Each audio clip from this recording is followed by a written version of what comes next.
Good morning. Welcome to my channel. My name is Emmie from Emmie Evolving. If this is your first time joining me, thank you for finding me. If this is not your first time, thank you for coming back. I'm about to do a reading for Pisces, Sun, Moon, Rising, and Venus. Also for your cross watchers. Also for those of us who find ourselves on this channel without any Piscean anything. You're probably an empath and you're probably needing messages from your soul. Okay. So this morning is a weird AF morning. I've been awake for quite some time. I was wondering, like, what is this reading going to be about? And I kept wondering and I kept wondering and I kept trying to figure out if I wanted to even do a reading this morning or if I just kind of want to be quiet and in my own world.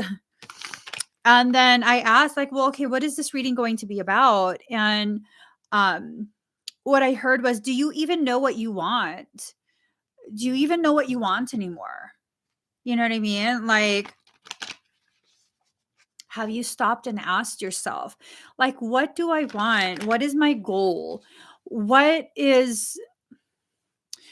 do I want for my life? In order for me to, like, I don't know, feel happy, feel like some sort of fulfilled. You know what I mean? Like, do you feel fulfilled in your life right now? Or are you kind of feeling like it's just the same cycles over and over and over? And like, why? What's the point? Right? Because if you're feeling like, why? What's the point? I mean, something has to change. You have to allow for something to shift to the degree that life becomes somewhat different for you. Um, one of I personally feel like one of the worst things for a Piscean or an empath to experience is feeling like you're just in cycles nonstop, like over and over and over and over. hmm Now I'm saying, okay, I'm sorry, I'm looking at my phone. Okay, I'm just saying. I wonder the same damn thing. I'm just saying without saying. Oh my God. Okay, so what do we want? Let's see what this is about. Let's see what our higher selves are trying to tell us. Because, unfortunately, it's very common for Pisceans and empaths to use their intuition to block information and avoid. It's just kind of how we are. You know what I'm saying? That's kind of how we are. We use advanced knowledge, like precognitive information, to avoid things that we like. Maybe we don't want to face it. And we've been doing so much avoiding that it's become an issue now. It's become like a full-on issue in your journey. All right. Just grabbing stacks. Okay. Oh, Lordy Lord. Let it wash over me. Ready to lose my feet. Ba-da-da-da-da-da-da-da-da-da. Day to day, I'm blind to see.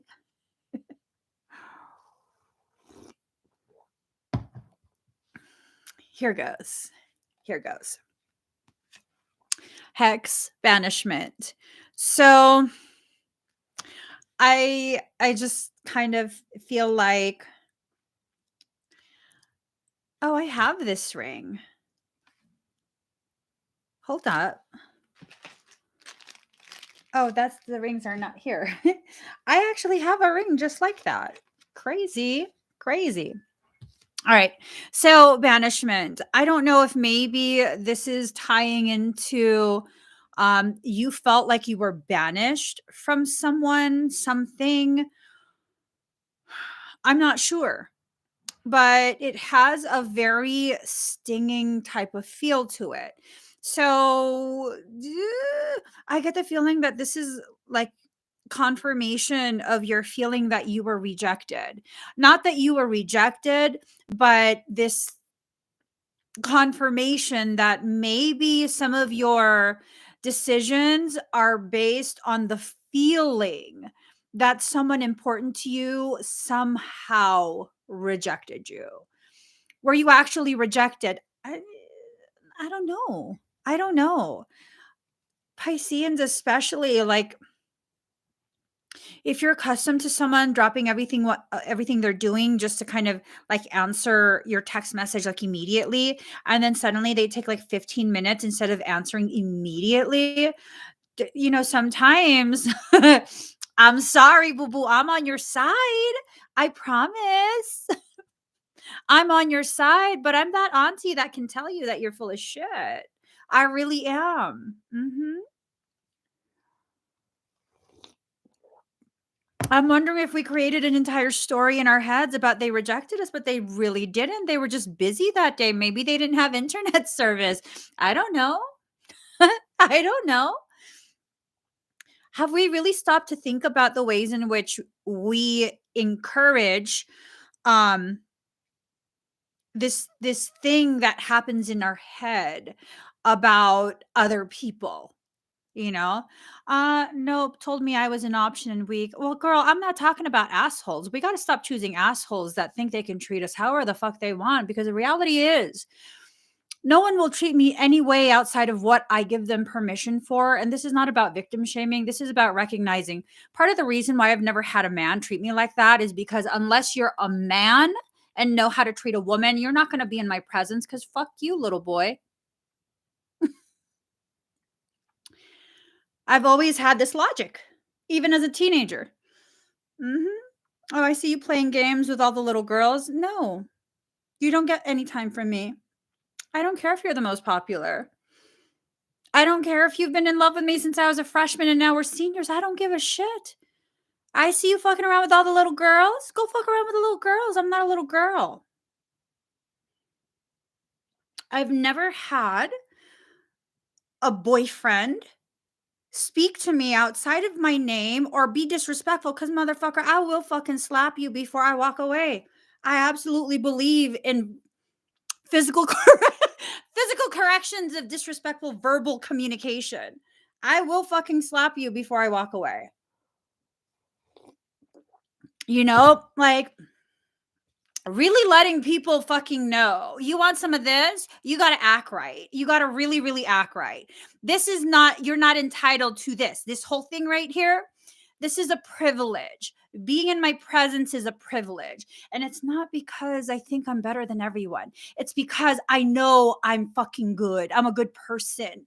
I'm a good investment. I bring a lot to the table. So, motherfucker, I'm not scared of starving. Take your little breadcrumbs and make yourself a little, I don't know, souffle, or put it in fucking meatloaf. Over here, we ribeye. We ribeye. We don't do none of that other shit. Ribeye, medallions. We're doing beef medallions. Fuck that shit. I don't have strong jaws. I can't chew people's bullshit. I just really can't. I don't know. I don't even know what I'm going off about. I really, really, really. If I have to work to digest your bullshit, I just, I'm good. I'm good. I'm really not that hungry. I'm not even joking. I'm good. A little fasting never hurt nobody. It just never hurt nobody. And that's probably why the for my life history, I've never had a silly boy treat me poorly. I've never had a silly boy treat me poorly. You're either going to be the kind of man that I deserve, or you're going to be dismissed. And that's that. That's just that. Like, oh my God, your standards are so high. Yeah. I'm not fucking chapped liver. Are you kidding me? I don't think so. You expect me to settle for something that, like, if I wouldn't treat you like that, I sure as fuck am not accepting that kind of shit from you. Mm-mm. Keep fasting, boo boo. Did I boo? No. I was like, oh shit, this video's got to be taken down. No, no, no, no. My boobs are nice and concealed. Here's the thing. What many of us don't understand is when you fast, after a certain amount of hours of fasting, your body then begins to digest scar tissue. I mean, you're not going to do it in an hour, in 2 hours. You're going to have to actually have your entire digestive system emptied. And then your body will cannibalize all the unnecessary parts of you. But here's the thing, you also can't fast for too long, more than what your body can handle, because then you enter into the realm of anorexia.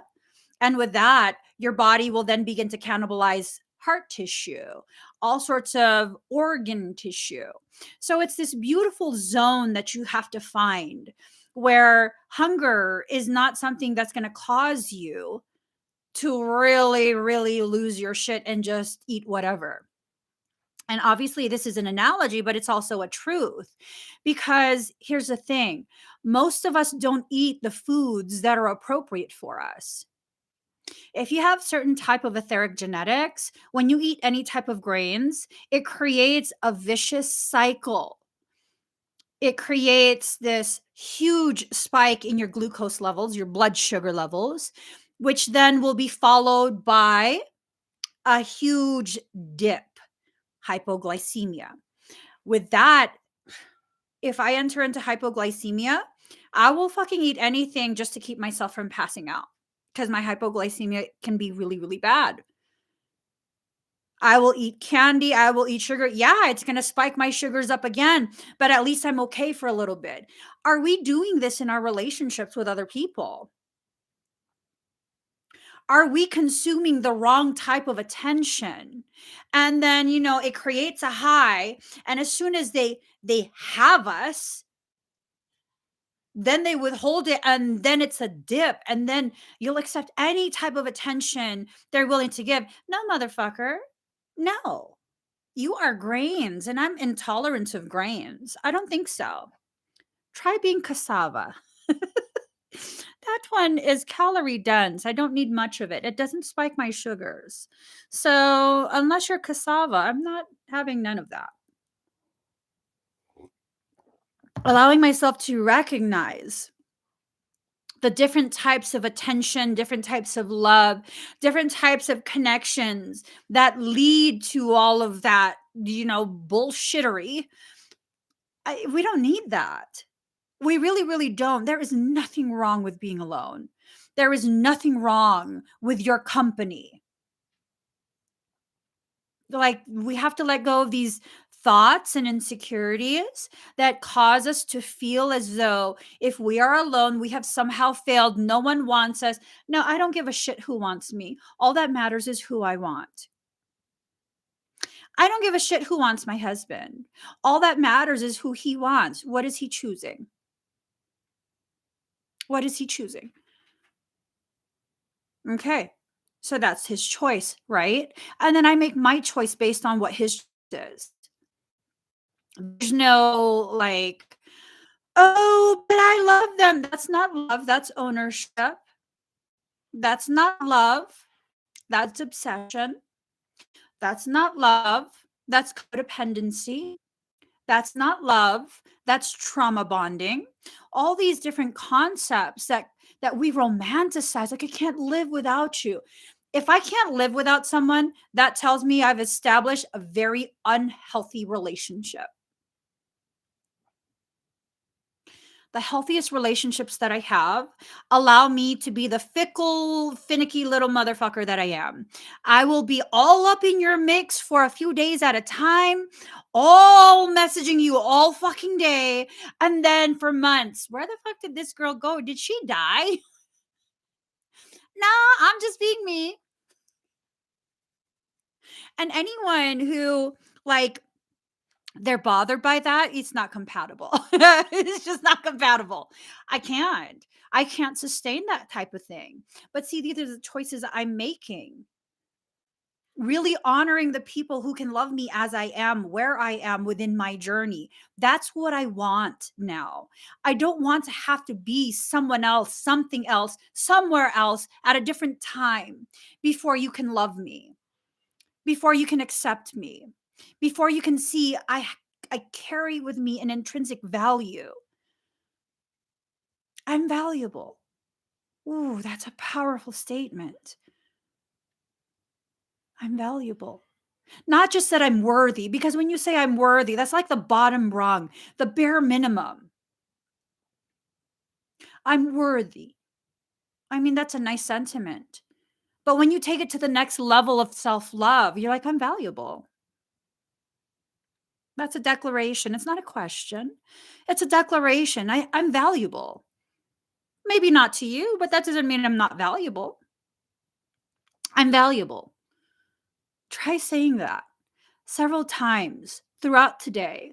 Try reminding yourself that you're valuable, not just worthy of love, but actually valuable. Are you aware of how valuable you are? Or are you just telling yourself empty words because that's what you heard on some video? Like you have to tell yourself that you love yourself. But do you really? Do you really love yourself? Are you aware of the way people's behaviors have affected you from every single relationship you've had in your entire life? I'm talking about even platonic relationships. I'm talking about even familial relationships. How have those affected you? Have they affected you? Have you allowed it to affect you much deeper than what you allow yourself to recognize? Because most of us do.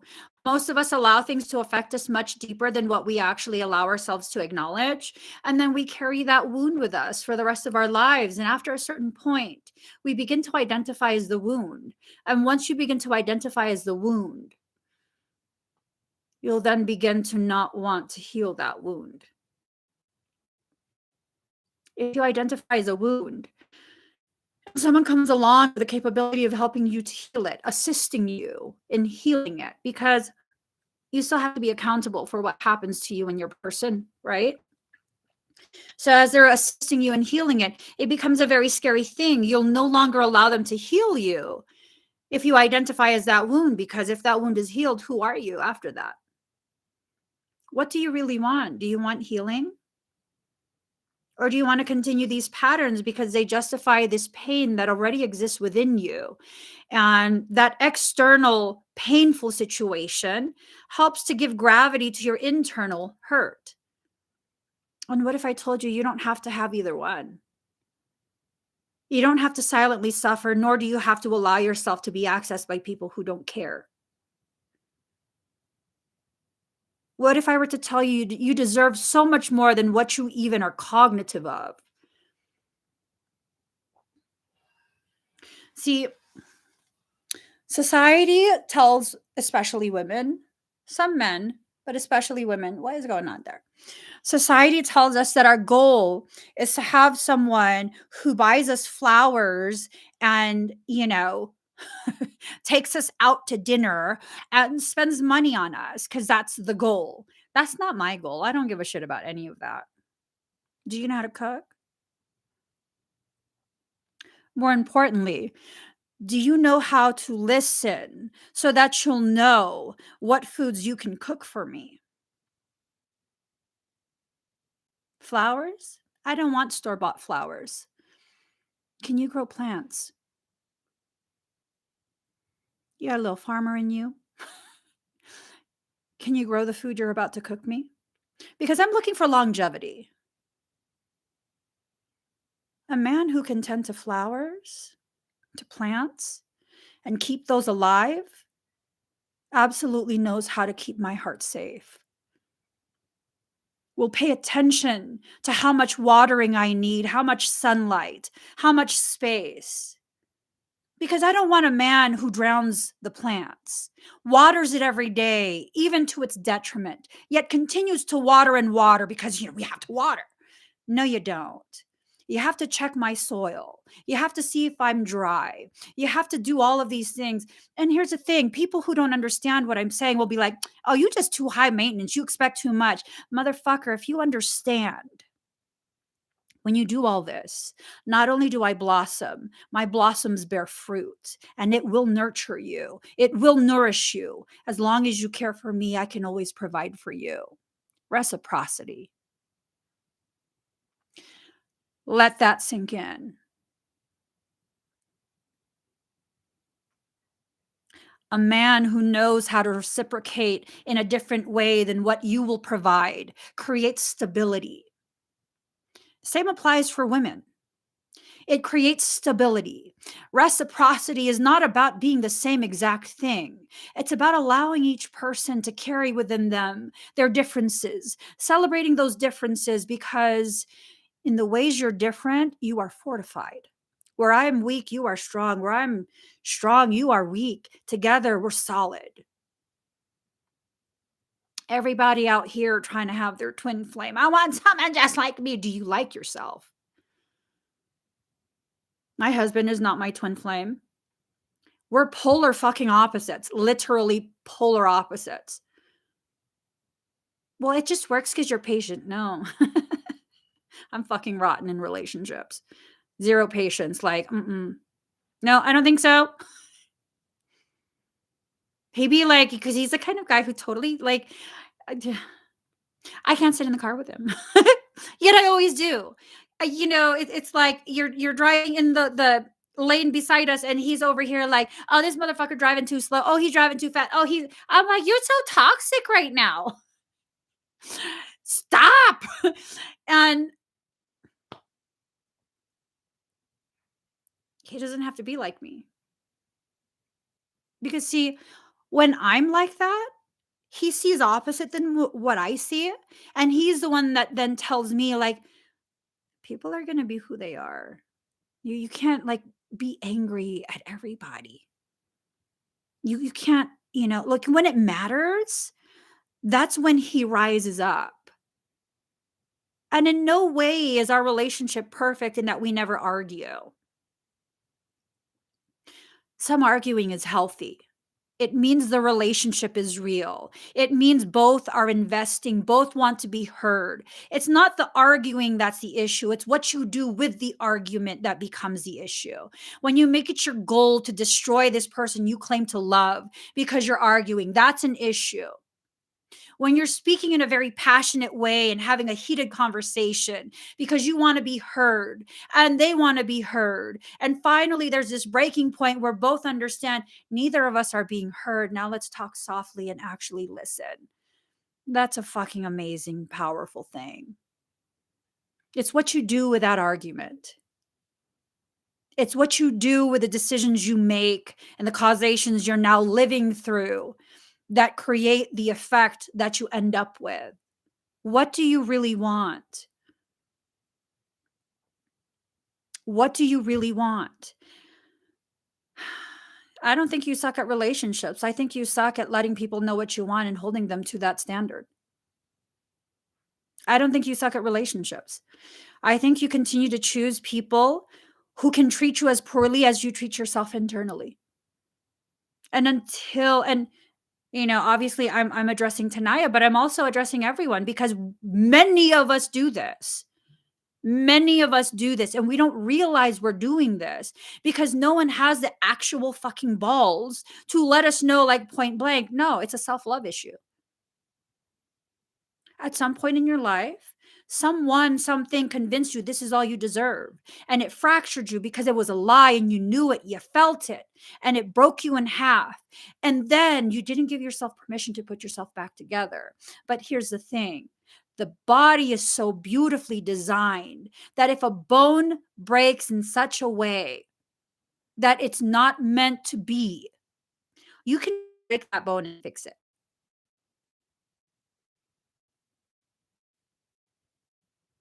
It's going to be painful. Absolutely. It's going to be painful. But are you going to try and convince me you're not worth that investment?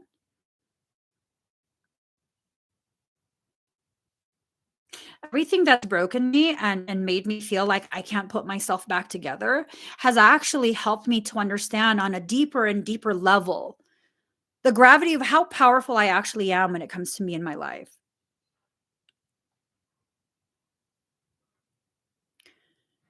You want to add to my understanding of my power? Go ahead. Try and hurt me.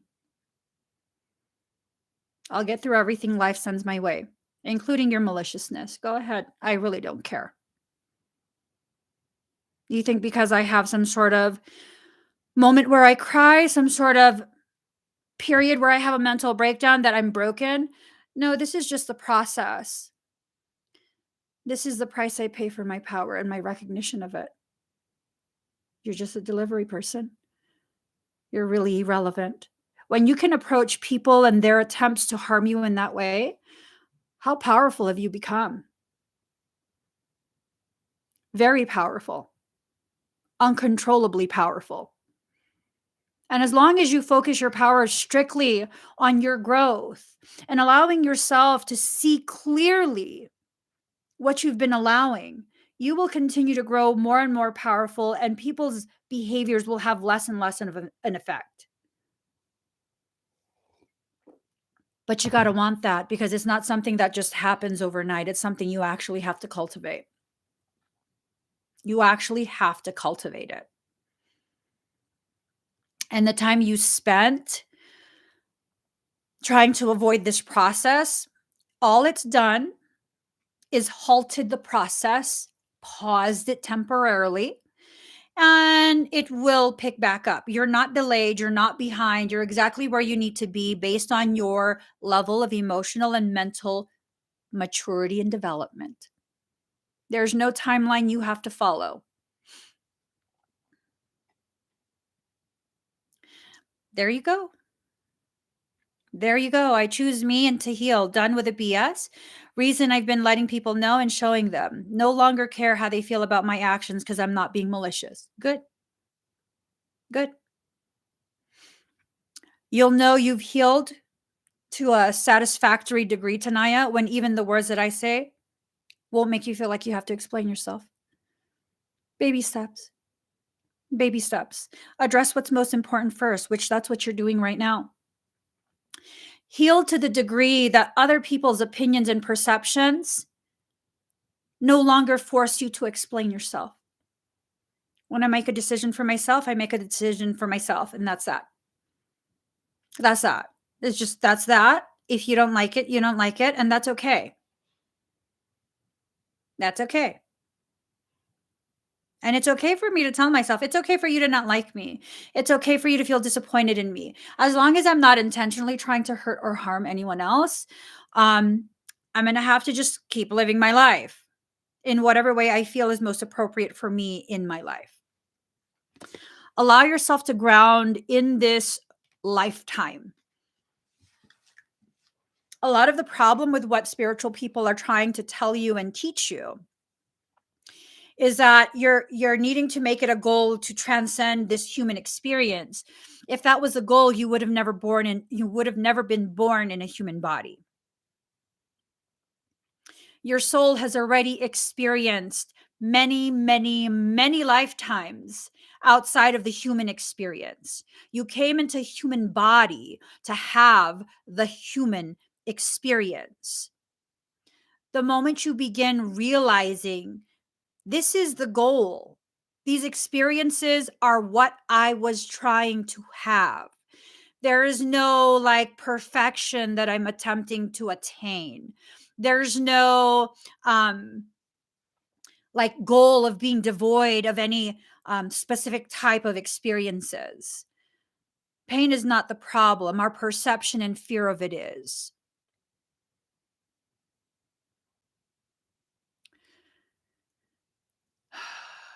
Pain is not the problem. Our perception and fear of that pain is what the true issue is. When you lose your fear of pain, you lose your fear of growth.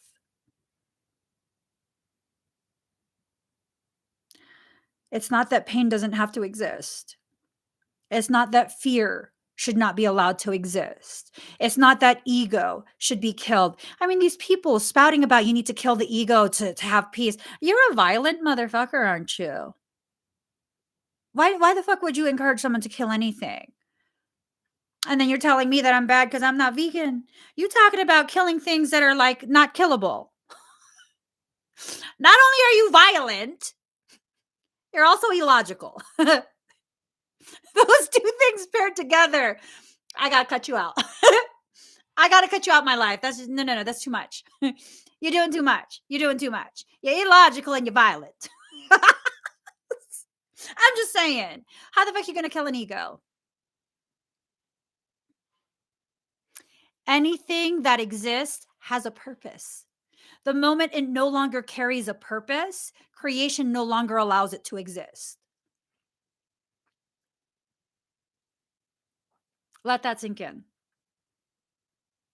Do you know how many animals have gone extinct before humans had the capabilities of causing extinction? Do you know how many peoples, how many nations humans have intentionally attempted to exterminate? Yet they still exist. They still serve a purpose for the grand picture.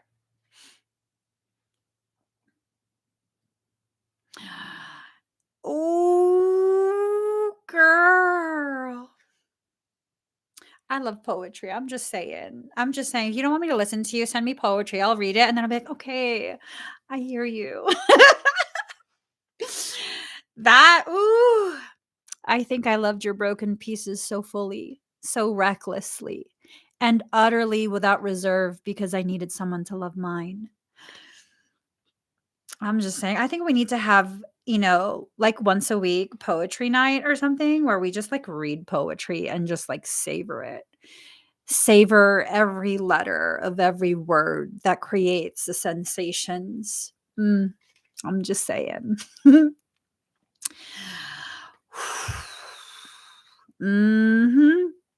And maybe that's the thing. Maybe we love people in that way because we hope, we wish that they would love us in the same way that we're willing to love them. Do they ever? Usually not. Usually not. They usually don't. What they usually end up doing is accepting the way you love them as the norm and feeling entitled to it, not reciprocating it, because we never actually make them feel like they have to reciprocate it. And that's the truth of a love of Pisceans. That's how Pisceans love.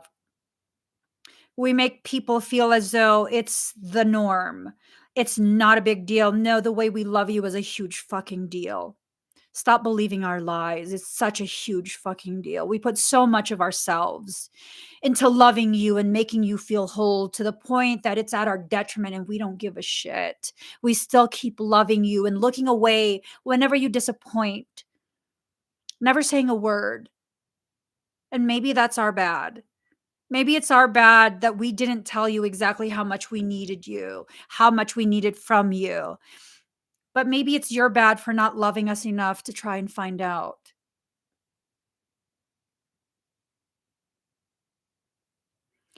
Maybe it's just bad, period. Not my bad, not your bad, but just bad, period. And we need to walk away from it. Who knows? Dedicated to an initiation period. Dedicated to the initiation. Pisceans and empaths, we need to get beyond that initiation period. We have to go into the heart of what the lesson is, not just keep dipping our in the water. We have to actually go in and swim and find the trenches within our heart's oceans. That's the place where you'll find the most love. I'm realizing the deeper I allow myself to go and the deeper I allow you to join me, the deeper the love is created between us. We have to stop being afraid of the people who might drown. Let them have that choice. Let them have that option. It never hurt no one to get some salt water up their nose. Actually, it does. You got to respect the ocean. You got to respect the ocean, and that's what Pisceans are. We're not a cup of tea. We're an entire fucking ocean, complete with its own ecosystem. So many different components that make you whole. And just like the ocean, most of the world will never discover about 80 to 90% of what you hide deep within yourself. And maybe they don't need to. Maybe it's you that needs to rediscover who you are, what you are, why you're here, what your purpose is. Maybe it's just about you. Maybe it's about the feminine rising up within you. Yesterday, the Lord God card came out, the masculine. Today, it's about the woman, the female.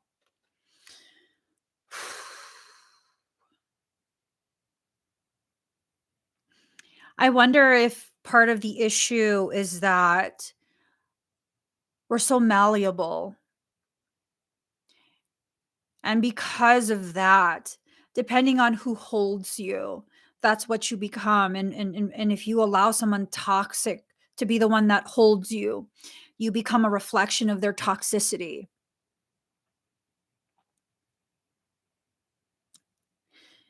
Be elusive and exclusive. Be elusive and exclusive. When I was much younger, when I was a teen, early 20s, I can be really professional and I can, do a job really, really well. But am I social with just anybody? Not really. Not really. And I've had people, depending on what job they first recognized me in, first made my acquaintance in, that was what would determine the way they saw me. And so I learned really fast working security that I could not be bubbly. I could not, be extra nice the way I prefer to be. And I had to actually create this persona, this reputation of being just a badass bitch. Cause, I had so many people fucking with me. And they just had to know, like, there's a bitch that lives in these breasts. Don't let her come out because you're not going to like it. And for that job, it worked. And when that job ended and I entered into employment as a makeup artist, which is also my passion, um, I was then allowed, I had to give myself permission to drop the wall a little bit, not be so standoffish. I didn't have to have that persona anymore.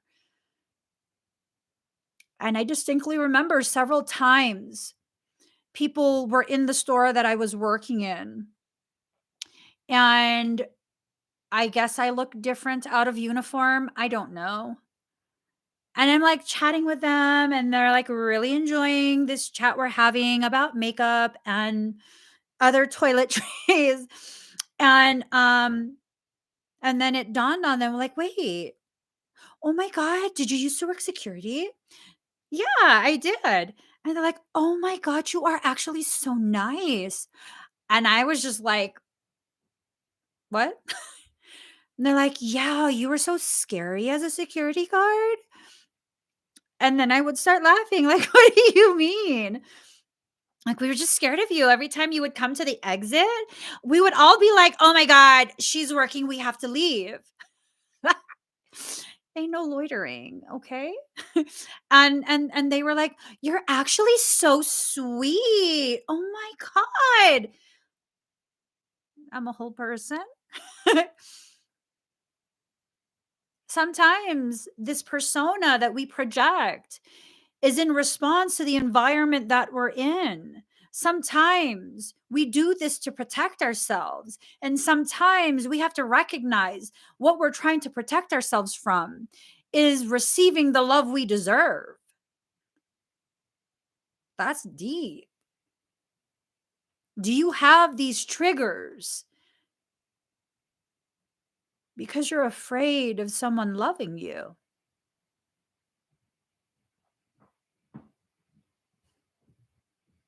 So, for the past, I would say, year, I've been working on this lesson actively, working on this lesson. Anytime the level of support from you guys would increase, I would be extra rude and rotten in the live streams because, like, fuck that. I don't know why. I don't know what I'm saying fuck that to. But like, fuck that. We want to keep our numbers small. Why? What have you guys ever done to deserve that? Where I'm actively attempting to push you away through my behaviors. You guys have done nothing to deserve that. Nothing. Nothing. And it's in the past few months I've been actively like, you guys are so good to me. Like, so good to me. And I need to shift the way my attitude is, not because I'm broken, not because it's wrong, but because you deserve better than that.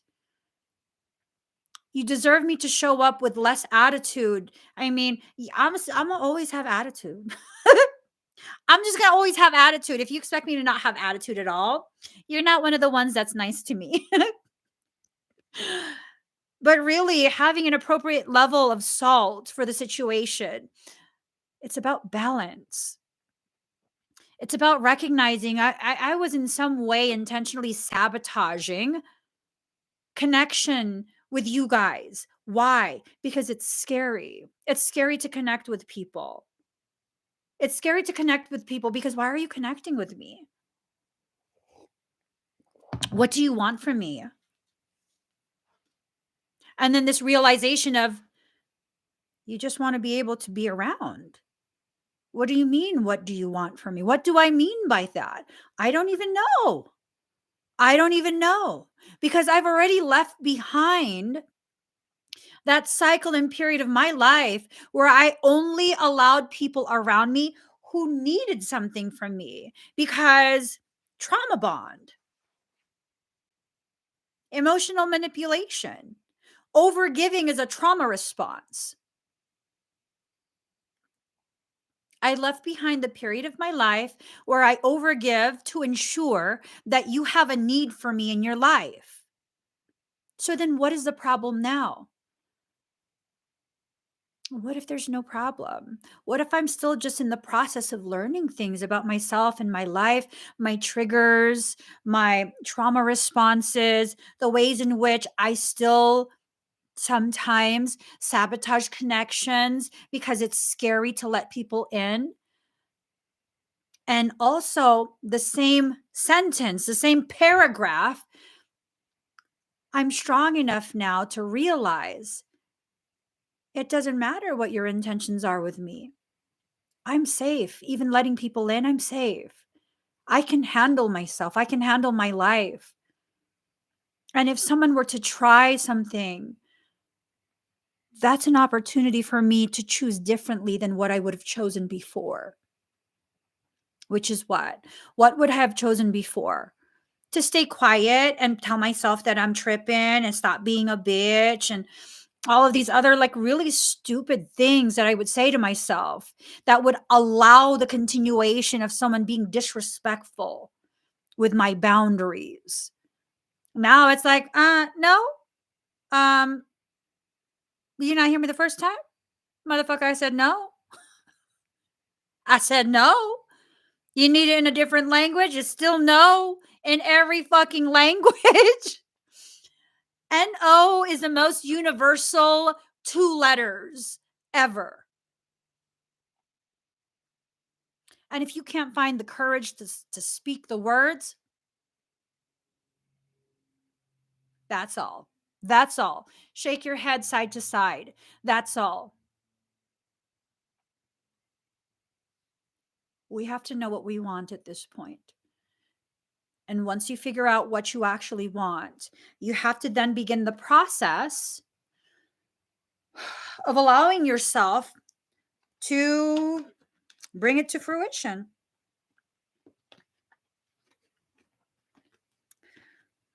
Okay. I think I'm sitting on a crystal.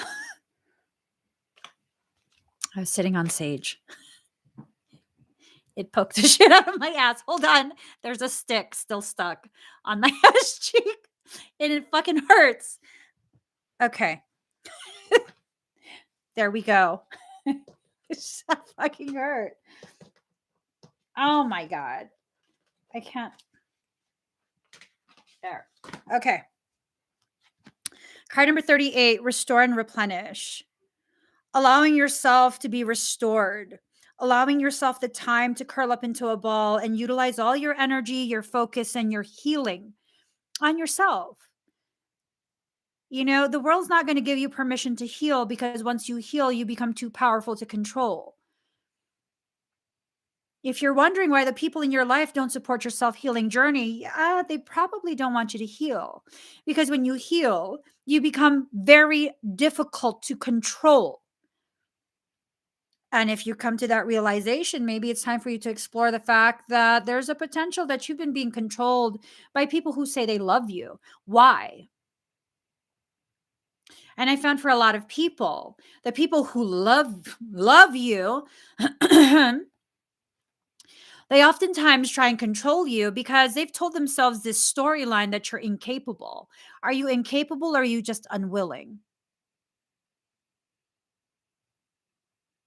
There's a difference. Just because you don't want to do something doesn't mean you're not able to. It doesn't mean you're not strong enough. It doesn't mean you're not capable of doing it just because you don't want to. And maybe part of um, what you struggle through is you've allowed them to think that, because it's less argument. Letting them think less of you requires less effort. You're worth the effort. It's time to enter into that process where you correct the perceptions people have of you. If the perceptions are erroneous, they cannot be allowed to continue to exist. Once upon a time, I was going live on Facebook quite often. And that was really the only platform that I used. And people had an erroneous view of me. They thought I was just nothing but sweetness.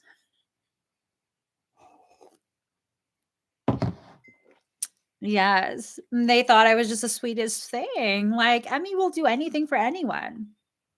Not no more.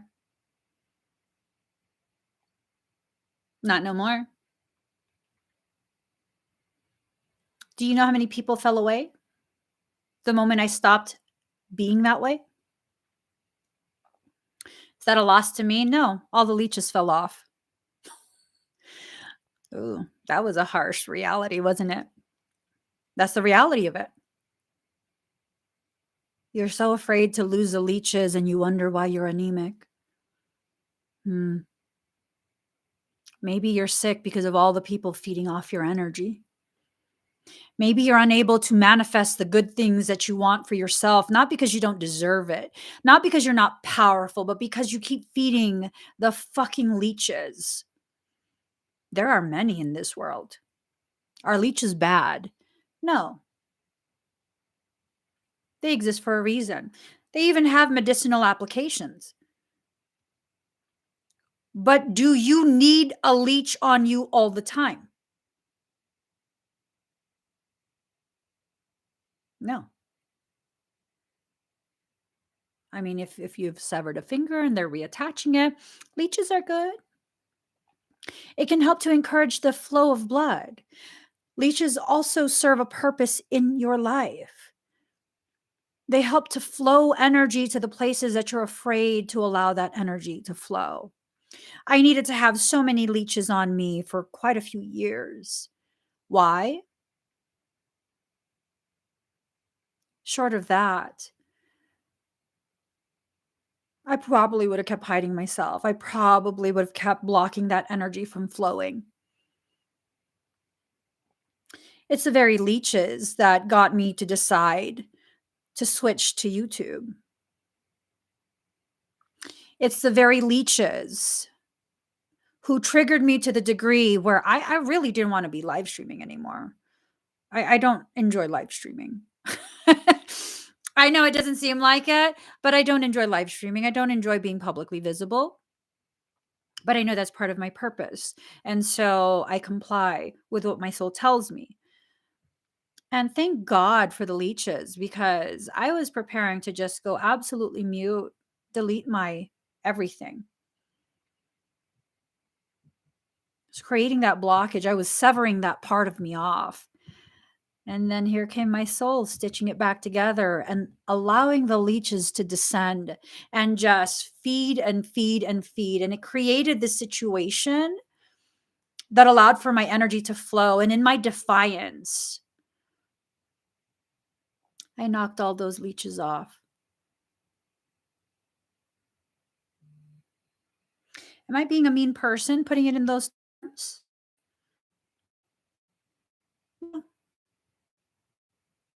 What does a leech do?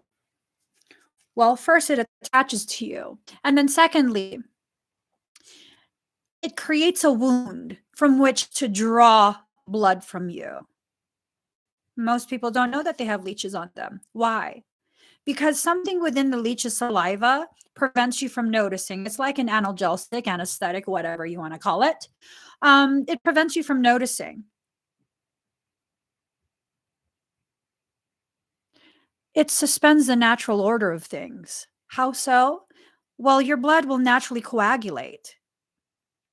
Something within the leech's mouth prevents coagulation. Leeches serve a purpose. You just have to know how to use them for your growth.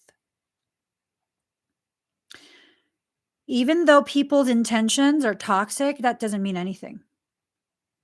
If it's allowed to be delivered to your etheric doorstep, that package is for you. It's a lesson that you need to learn. Learn as much as you can from it. So when that lesson circles back around, you'll be an expert in it and you'll know how to negate it before it becomes an inconvenience for you.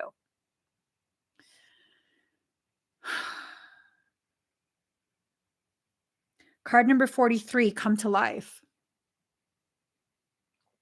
Allow yourself to come to life. All those places where they say like, that's where things don't line up. And those are the places of demarcation. Those are the places where you grow.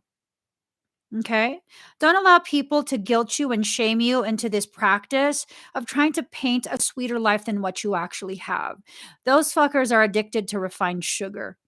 You know what refined sugar is? Toxin. Sugar is a neurotoxin, a government approved neurotoxin.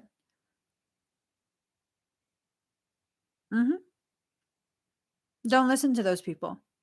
Why would you listen to someone who lives their life based on movies that they watch or posts that they read on social media? Oh, because it's high vibe.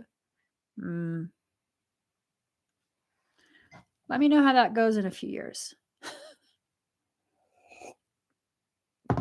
I know that was a little bit antagonistic.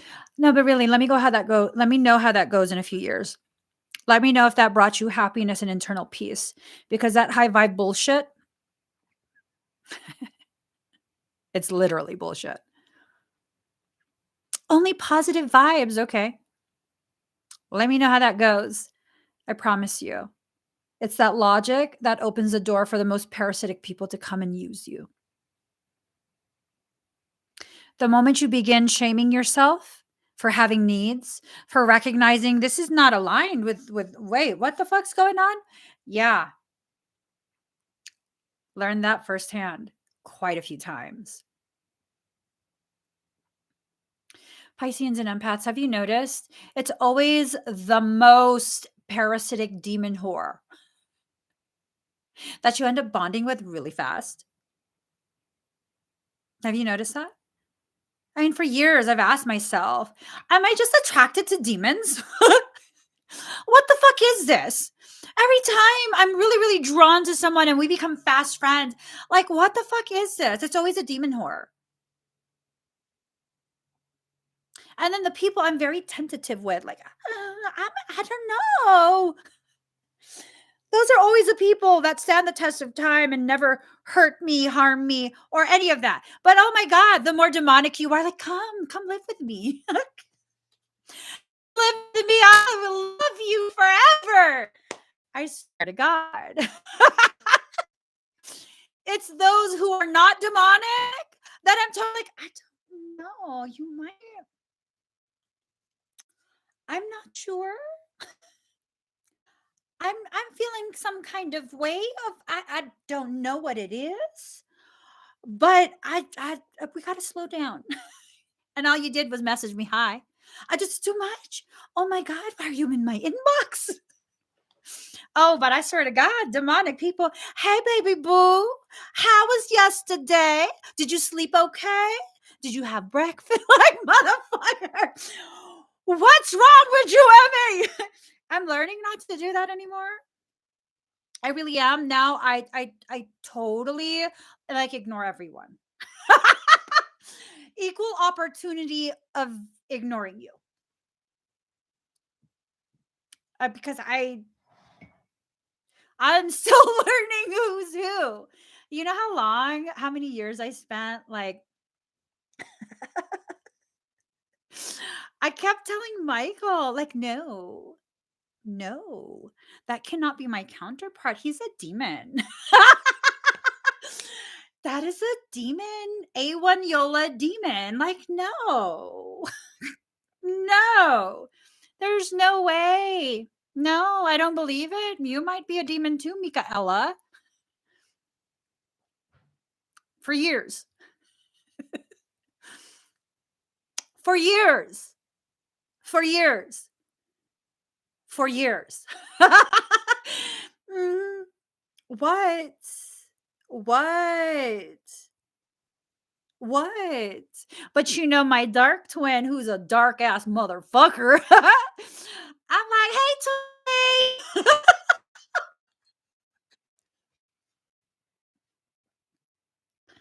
What? He's dark as fuck. Yeah, no, I'm talking about like energy. He's really dark energy.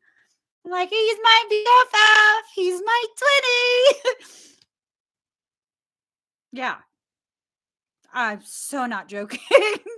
Yeah, yeah. I'm just saying, like, he's met my whole family. He is like stayed the night. We all hung out, drank some beers. He brought his bearded dragon, you know, Diabolita. That if y'all don't understand how dark my twinny is, I mean, he like he raises reptiles and he has a bearded dragon named Little Devil. Diabolita. Okay. And then he has like a what was his other one? It's just he's dark, okay? He's dark. But I'm totally like, oh my god, no, you're so safe. You're like family.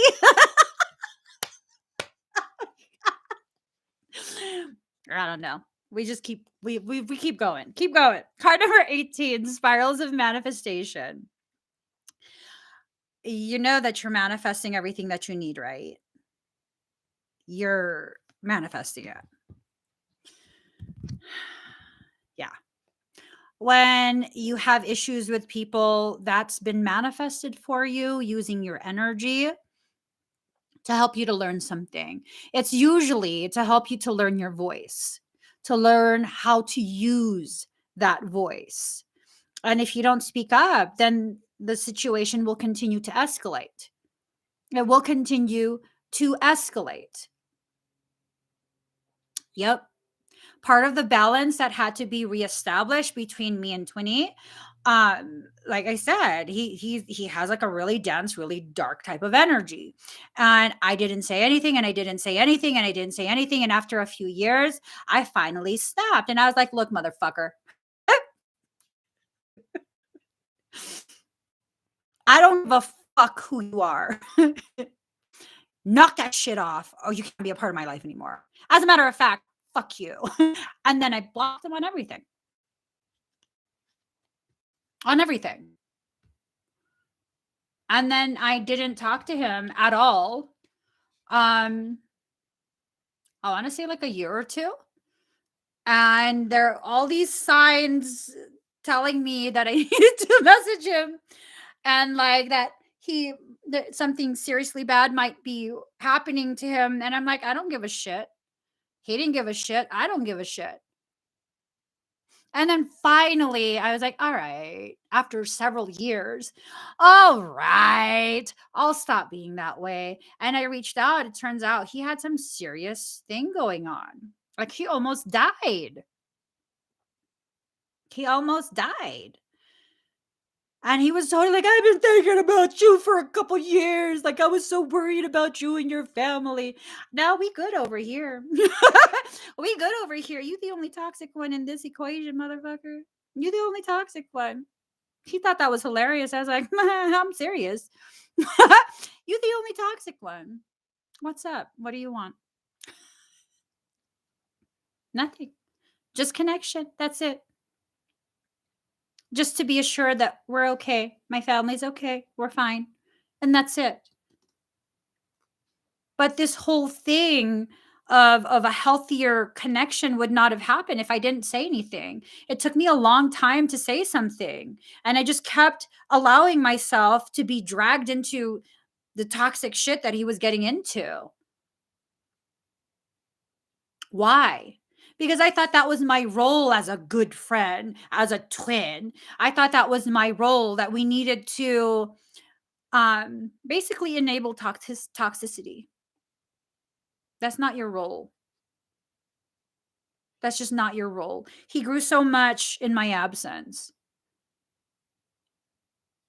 He's still dark. He still has dark energy. That's fine. That's who he is. That's why he's my dark twin. That's fine. But this recognition of all of that stuff had to go on between us so that I could find my voice and really be like, I'm not scared to lose you. I'm not scared to lose you. Because I think he had it in his head, like, oh, because we're twins, um, like I will just keep taking you. No, I'm not fucking scared to lose you. You will get blocked real fucking hot. Yeah. Have you been allowing people to coerce you in some way to co-sign for the bullshit that they continue to sign up for? Because if you co-sign for it, you're equally responsible for it.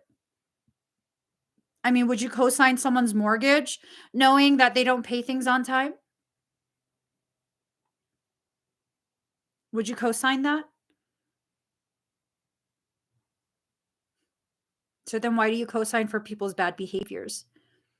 And you co-sign for their bad behaviors every single time you create excuses for them when someone brings your attention to what they're doing. You're co-signing it. So you have to stop. Well, what do we do? I mean, you have to stop. Put the pen away. Let them create their own contracts and don't co-sign. Number two, inner trust. You'll know exactly who to walk away from and who to not walk away from. Trust yourself to know this. Stop trying to convince yourself that you're being mean. The only person you're being mean to is yourself. Oh, I absolutely mean that. The only person you consistently are mean to is yourself. How do I know this? Because I'm you. I'm you. I'm consistent, or I was consistently mean to myself. Why? Well, I don't know. I can't be mean to anyone else, and I'm fucking frustrated with life. So I'll just be mean to myself because I know I can take it. But can I? Can I? Every time I'm mean to myself, I add another brick to that wall that I'm building. And then I wonder why no one's inside with me. It's not even a wall. It's now a fucking a tomb. Have you built a tomb for yourself? You thought it was a wall of protection. You're protecting yourself from the world. The only enemy you have is actually the one inside the tomb with you. You're never going to deconstruct those walls until you recognize the one that's hiding is yourself. Well, no, I mean, no. So here's the thing. You look for the people who represent the projection of your toxicity. That's why you're choosing them. They represent a part of you that you are projecting onto them. Why do I no longer have certain types of people in my life? Because I addressed that toxicity within me. I addressed it. I finally addressed it. And when I addressed it, I no longer would allow that type of people around me.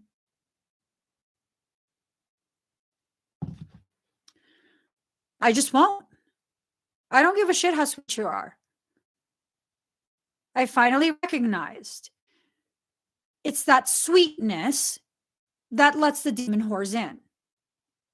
I must be a sugar addict. Mhm. If you're sweet enough to me, well, I'll let you right in. Not no more. I don't give a shit. You can be sweet. That's lovely. That's lovely. Am I going to let you in? No. No. No. I was talking to my husband yesterday and he brought up someone from the past. And he was talking about how it's like a cult. And he was like, "Oh, does he still do blah, blah, blah, blah, blah?" And I was like, "I think so. I think so on a different forum because this other forum like suggested their video." And I was like, block. Yeah. I didn't even want to see it, like block. And then someone else shared that person's video on one of these, like, I think alien groups or something like that, that someone added me to on Facebook. And when I accidentally clicked on that notification, I realized, oh shit, it's this fucker's video again. I just don't want anything to do with him. I don't want to see any of his shit. And I happened to see the amount of shares and things like that. And I'm like, oh, that's a impressive number of shares. He wasn't the one that posted it because if he posted it, he's blocked on all social media. So I wouldn't have seen it. It was someone completely unfamiliar to me. And, when my husband was like, oh, he probably doesn't. And I was like, no, he still does. I think he still does. And a lot of people are drawn to that. And, my husband was like, he didn't get it. He doesn't get why people are drawn to that type of thing. Because when this person was a part of my life, it was nothing but fucking drama. Nothing but fucking drama. Now, I don't know if they've changed, if they're a different person, still the same person. I really don't care. I only need to have that kind of experience with you once. And then you're free to grow without me. I'm good. I'm legit good. And my husband couldn't understand why people would be drawn to that, though. And I'm like, well, I'll tell you why. When someone can offer you this sense of telling you what to believe, telling you how to be, what to do. Most people want that. Most people who are freshly exiting the church, exiting organized religion, they don't know what to think. They don't know how to proceed. And so instead of taking the time to become fully a sovereign, they'll go ahead and follow the next person. Whoever can tell them what to think and what to believe. If you can package it up nicely, people will purchase it with energy.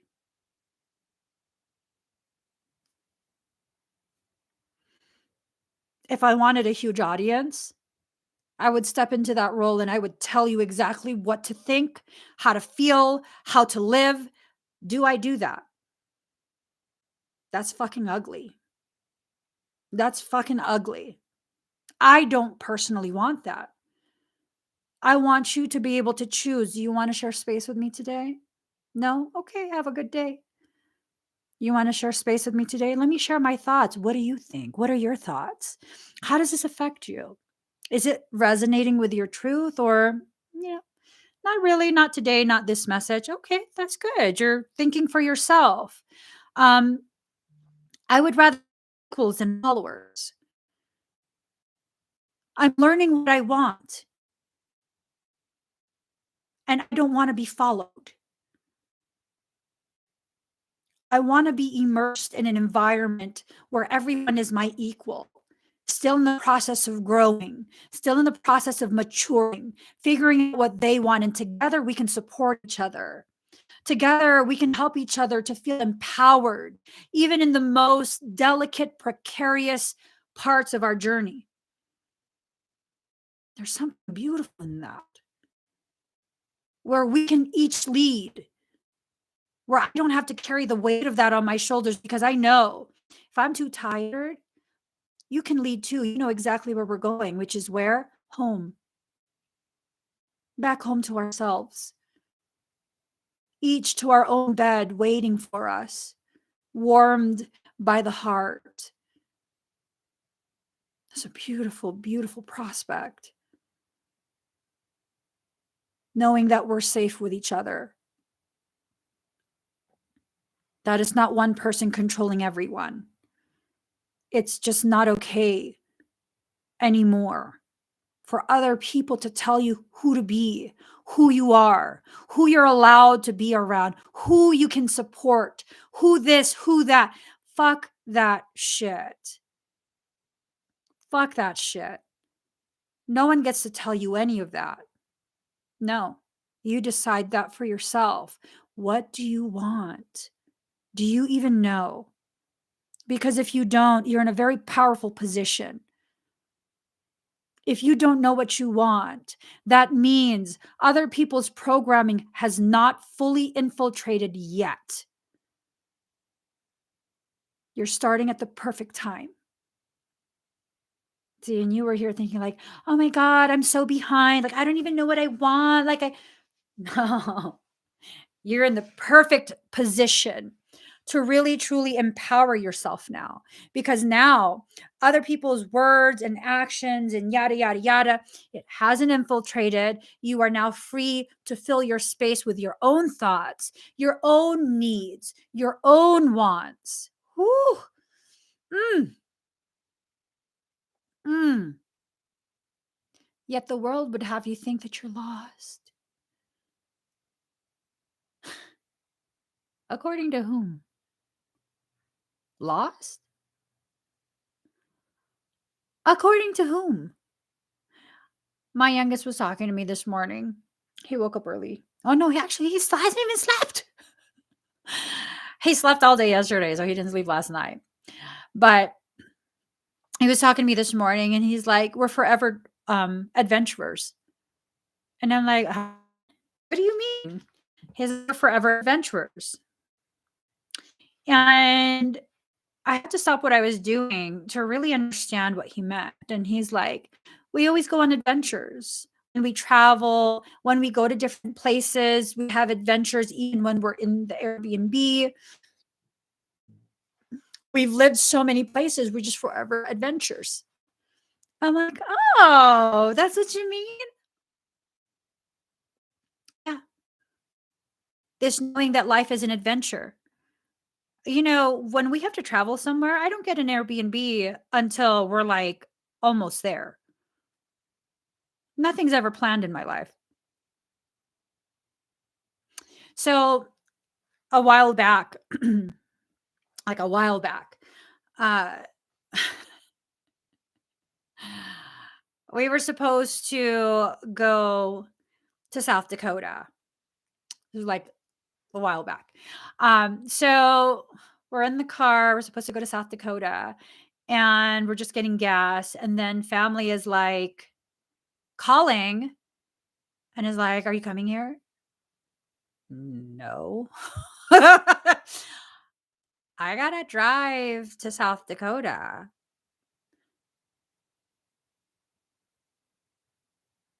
No, you're coming here.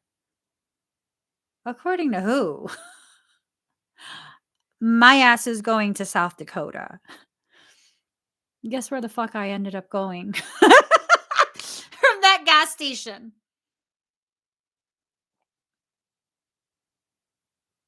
Guess where? To family. All the kids had been prepped. They were like, we're going to South Dakota. Everyone gets back in the vehicle from the gas station. It's like, oh, by the way, guys, we're gonna go California instead. It's the same number of hours. Don't worry about it. You know, we're just don't worry about it. Okay. Life is an adventure. We have to really truly exit out of these programs that tell us we have to be here at a specific time, there at a specific time, doing this at a specific time. It's ugly. Start your own business, live your dream, do what you're passionate about. Well, what should I do for my business? What would you do for free? What are you obsessed with?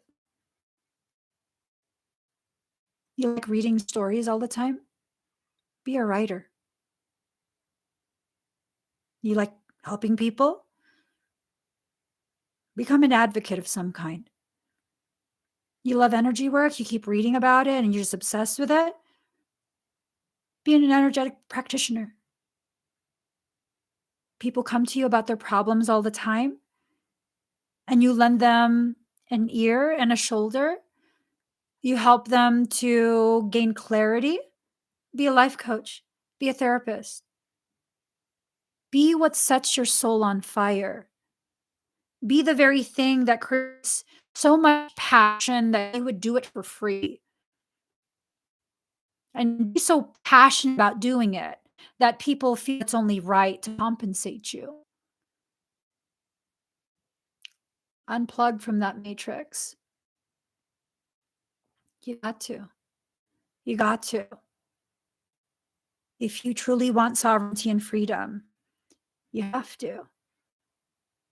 Now, people who are in the business world will tell you, "Oh, it's very hard. You need this and that, and ba ba ba ba ba ba ba ba ba ba ba ba ba ba ba ba ba ba bang bang." I'm sorry, I got carried away. You don't need a lot. You don't need a lot. When it's aligned between your purpose and your passion, it happens. It just happens. You don't need all of this stuff. What the fuck's going on with my brow? Hold on, guys. All right. You don't need all of that stuff. You just don't. You'll figure out a way to make it happen. Allow your gifts and your passions to take care of you. This concept of you're part of the problem and selfish and greedy if you allow yourself to be compensated for your gifts. Okay, hello, fucking doctors. You got to be medically gifted to be a doctor. Hello, lawyers. You got to be legally gifted to become a lawyer. Architects,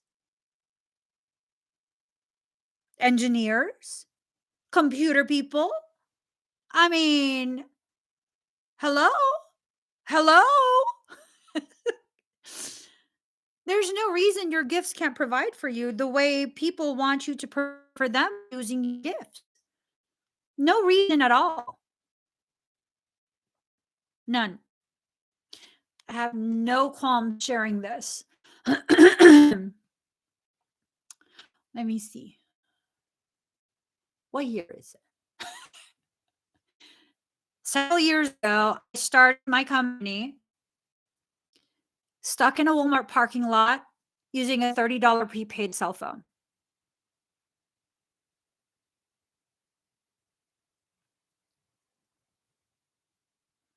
You tell me there's a huge, like, oh, I don't have the seed money. What are you trying to establish? What are you trying to establish? Something to impress other people? Because then it might not work.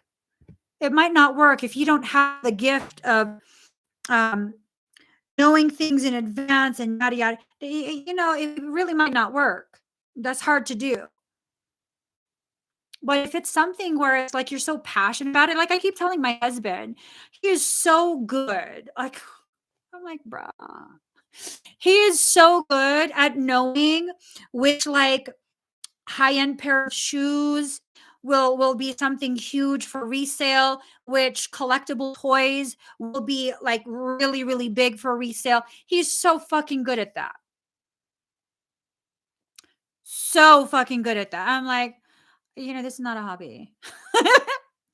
Can you just like fucking turn this into a business already? Like, oh, but no, don't give me that butt shit. Like, You are so good at anticipating the markets for collectibles of so many different kinds. You're like so good at that. Why are you not allowing that gift to provide for you? There's no reason. There's no reason. There's no reason. He can tell you what shoes will drop retail price and it'll sell for over $1,000 fucking. I'm like, motherfucker. Come on now. He's like, I didn't spend the 200 for oh $1,000. That's worth the 200 investment. He is so fucking good at that kind of stuff. There's no reason what you are good at, what you are passionate about, what you would do for free. There's no reason that can't be allowed to provide for you. None. It costs money to make money. Does it? Why can't you be a consultant? Consulting with larger companies who will spend the money to make the money, and you reap that consulting fee. It doesn't take money if you don't want it to.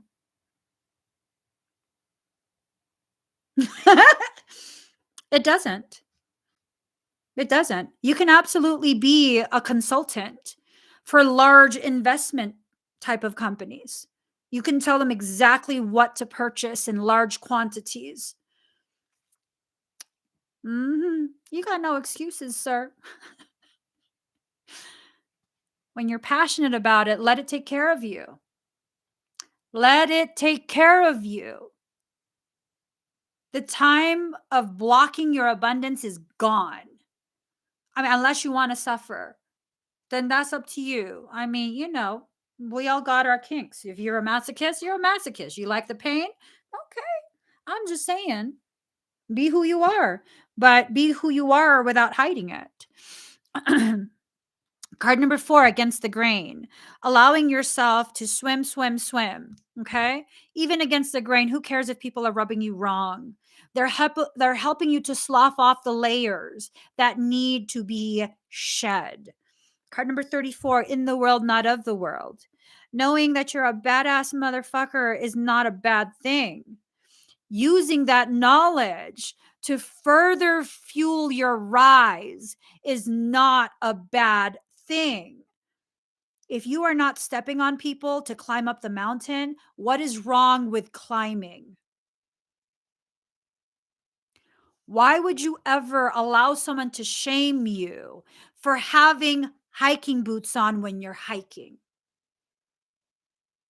That you're not allowed to have hiking boots on because they don't have hiking boots? Well, if they want hiking boots, they need to go get hiking boots. That's none of your concern.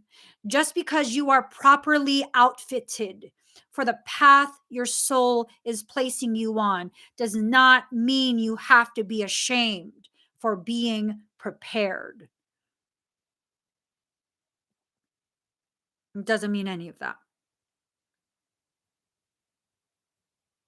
Your entire life is preparing you for your purpose. It's up to you. It's up to you if you're going to answer that call. If you're not going to answer that call, you cannot complain about how your life sucks and this and that. I mean, you could, but I'm not there to listen. I'm not there to listen.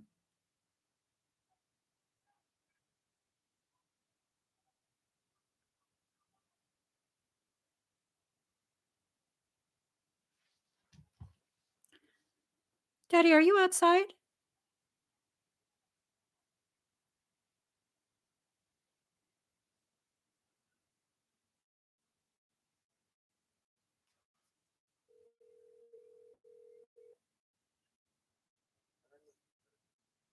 Oh, okay. Someone's yelling crazy shit outside. No, don't go outside. It's just I'm trying to make sure you're not outside. Make me get to a fight with people. Okay, bye. Oh my God. That scared me for a second. Like, is he outside? Y'all about to see the Bonnie come out for her Clyde. Like, holy shit. Yeah, no, there's like crazy ass yelling. Like a lot of Verbal bombs were dropped. Card number 36, listening for truth. Allowing yourself to hear the guidance from your soul. You know exactly where you need to be. You know exactly what you need to do. You want it, but you're scared too. And so what if you're scared? Do it anyways. There's no rule in creation that says you cannot do it until you're no longer afraid. There's no rule like that. You know, for all of my kids, people would think like, oh, you've given birth so many times. Like, this cakewalk. No, it's fucking not. Are you kidding me? I almost died all of them. I literally almost died for all of them. Like, I don't know. I probably should not have any more kids at all ever again. Because I literally, during the labor process, I literally almost die. Hmm. Yeah, literally. Literally. And here's the thing, every single birth, I'm scared. I'm afraid. I'm afraid, but I'm going to do it anyways. This baby needs to be here. I'm going to do it anyways. Sometimes before I live stream, I feel scared. I feel scared because what's going to come out in this reading? Am I going to behave myself? What are people going to think? Bitch, do it anyways. Show up and speak up. Do it anyways. Do it anyways. Well, I don't know if I want to do expedites today because, the energy's been really crappy. Do it anyways. Do it anyways. But I'm scared. Yeah, do it while you're scared. Do it while you're scared. What's wrong with that? Because someone told you that unless you're confident, that unless you copy their aesthetic, that what? They were scared when they started. You know that? But they did it anyways. That's why they got to where they're at. They did it anyways. I promise you guys, go find my really, really old videos either here or on Facebook. Listen to the way I speak and carry myself. It's like a completely different person. You could tell in all those videos, like I look like I wanted to shit my pants. I did it anyways. I live streamed anyways. I showed up and I spoke up. And these people who need you to fake something, they're not your team. They're not your audience. They're not your supporters. They're not your clients. They're just not. Be okay with that. There are billions of people in this world. Billions. Just because a fraction of a fraction of a fraction does not have the ability to comprehend your value, your services, whatever it is, I mean shit.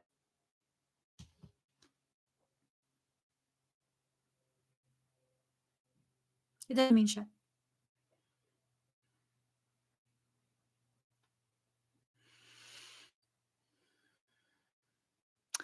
Oh. So I have successfully alienated quite a few people. I promise I'm trying to stop. At one point when I wasn't working to alienate people, I got problems. There were times where I've seen several hundred people watching the live stream while I'm live. And that's very scary for someone who's like me. Um, and so what I do, I don't have a studio. For quite a while, I was live streaming in a closet. I'm not joking. Yeah. People thought I was joking. Then one day I was in a session. I was like, no, look. And I turned it and it was the fucking closet. And they're like, holy shit, you're actually in the closet. I'm like, yeah, I'm not joking. I'm in a closet. And I'm in a closet. What? You want me to lie to you? And part of what's helped me to come out of my shell more, I'm not talking to you guys, I'm talking to a little green dot beside the camera. I'm talking to a green dot. The dot doesn't talk back. When I'm feeling extra insecure, I move the window on my monitor to cover your comments. Okay? That's what I do. And because I'm talking to myself, people like it always blows my mind because people are like, "Oh my god, I wish I had your confidence." What confidence? Who are you talking to me?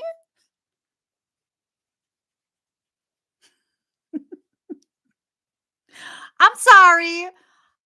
Are you seeing something that I'm not seeing? Because um what are you talking about? Yeah. And even back then people would ask me, "Oh my god, how do you make it seem like you're talking straight to me?" What? I'm talking to a green dot and I'm seeing myself. I'm talking to myself, literally talking to myself. What's that tell you? That you are me, that I am you. Yet we exist in the individuated identity, the human experience that causes us to believe that we're separate, which in many ways we are, but in also equally numbered ways we aren't. And the whole point is to walk that fine line between the two, allowing ourselves to step into one area a little more when we need, and the other area a little more when we need, knowing we can tap into both as is appropriate for our journey. I'm talking to us. You're fractals of me. I am a fractal of you. The details of my journey, the nuances might be different, but the lessons are always the same. We're going through the same thing at the same time. And now I've lost my fear of speaking to myself. And so you're witnessing what you perceive to be me speaking to you. How powerful is that? That we are that similar. What do you want? You want peace like I do? You want that internal peace? You want to feel at home within yourself? You want to feel powerful within your life? Not to dominate other people, but just to know that you can handle it. Well, I'm here to tell you that you already have everything you want. You just need to go through the process to allow yourself to acknowledge what already exists. It already exists. You're not creating a new you. You're peeling back the layers of the onion to reveal the core of who you actually are. And that process will probably make you cry. That's okay. There's nothing wrong with it. There's nothing wrong with it. She feels, she knows. Let yourself fully feel. Releasing allegiances. Thing about a Piscean, once we're committed, no matter what it is. Once we're committed, we're committed. Be careful what you commit yourself to. Have a level of discernment and standard that you don't commit to just anything and anyone just because they tell you a good story or give you a good cry. I will now only commit to those things and those people who are worthy of that level of commitment, because once I commit to you, I'm never letting go. You would have to cut yourself off from me. And when you do that, I'll respect it.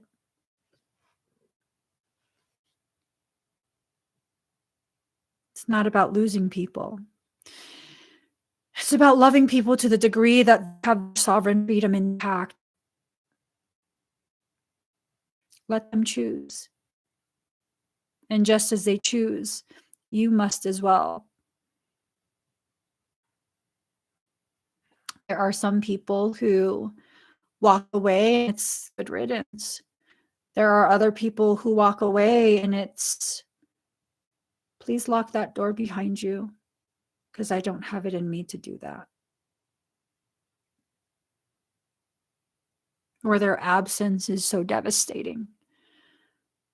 Regardless, that space is freed up for new things to enter, and you have to choose what you will allow to enter. You have to make that choice. And holding on to something, even after it's gone, I don't know how that would serve you. I don't know how that will help you to grow. This concept of like, oh, but they're my twin. Okay, they could be that away from you. They could totally still be that away from you. They can. They can. You know, if they're really like, you know, there are some twin siblings that don't live together. Like, I mean, would that not be weird as adults to continue to live together? This one person that I know, he is a fraternal twin. He has a sister. And like I think she moved out of state or something like that. I never met her. She moved out of state and, you know, she has kids. He doesn't have kids. And like, yeah, I miss my sister sometimes. I can feel when she misses me, but you know, she's busy. She's a mom. I'm like, really? You guys feel each other? And he's like, yeah. I can feel when she's having a rough day, and when I feel that, I make it a point to, like, call her, make sure she's okay. Oh my god, that's so sweet. They don't live together. They don't even live in the same state, nor do they talk every day. So why do you feel like you have that entitlement over someone who doesn't even share the same blood as you? Because that's an entitlement. That's a total entitlement. Entitlements are ugly. Very, very ugly. And when people start to feel entitled to me, my energy, my attention, my love, that's a surefire way to push me away permanently. That is a surefire way to cause me to see you as someone who is an interloper, someone attempting to infiltrate and dominate. Fuck that. Fuck that. I don't think so. I refuse. I will not comply. Giving yourself the freedom. Freedom of what? Freedom of expression. Freedom to have gratitude for every single event in your life. The beautiful, the ugly, the painful, the pleasurable, just having gratitude that you're able to have this human experience in the totality the experience can present. If you want to continue to cripple yourself in your growth, only seek out one half. You want high vibe? Have your high vibe, but you will never be a whole person. You want to believe you're not complete without your twin? You go ahead and believe that. You will never be a complete person. Tell me where I lie. Tell me how that's a lie. Show me. Prove to me. It's mean? No, it's truth. We got to stop this mindset of when someone says a truth that resonates so deeply that we realize how we're hurting ourselves, we accuse them of being mean. That's not mean. It's truthful. It's love. Love won't lie to you. Even at the cost of your internal destruction, love will be honest with you. It will always be honest with you. Maybe you're disappointed because love is calling you out on your own lies that you're telling yourself. You are a whole being. There's no missing piece. There's no missing other half. You are not a half person. You are a whole being. So long as you continue to adhere to these teachings that create fractionation, fragmentation, then you're going to continue to not be whole. See, whatever you believe is what your reality is. Because someone's like, but I thought you said we're a whole person. Yeah, but if you believe you're not, then you'll continue to exist as though you're not, even though you actually are.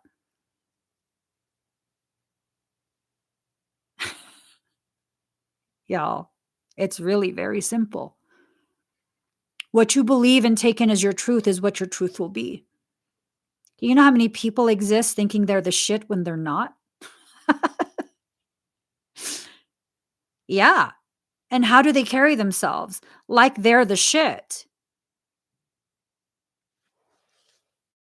And if you're not, you're not. Has that ever stopped you from carrying yourself like you're the shit? If you think you're the shit, no. I know some people from my past who legit think they're the shit. Are they the shit? Not in my opinion. How do they conduct themselves? Like they're the shit. All that matters is what you believe. All that matters is what you believe.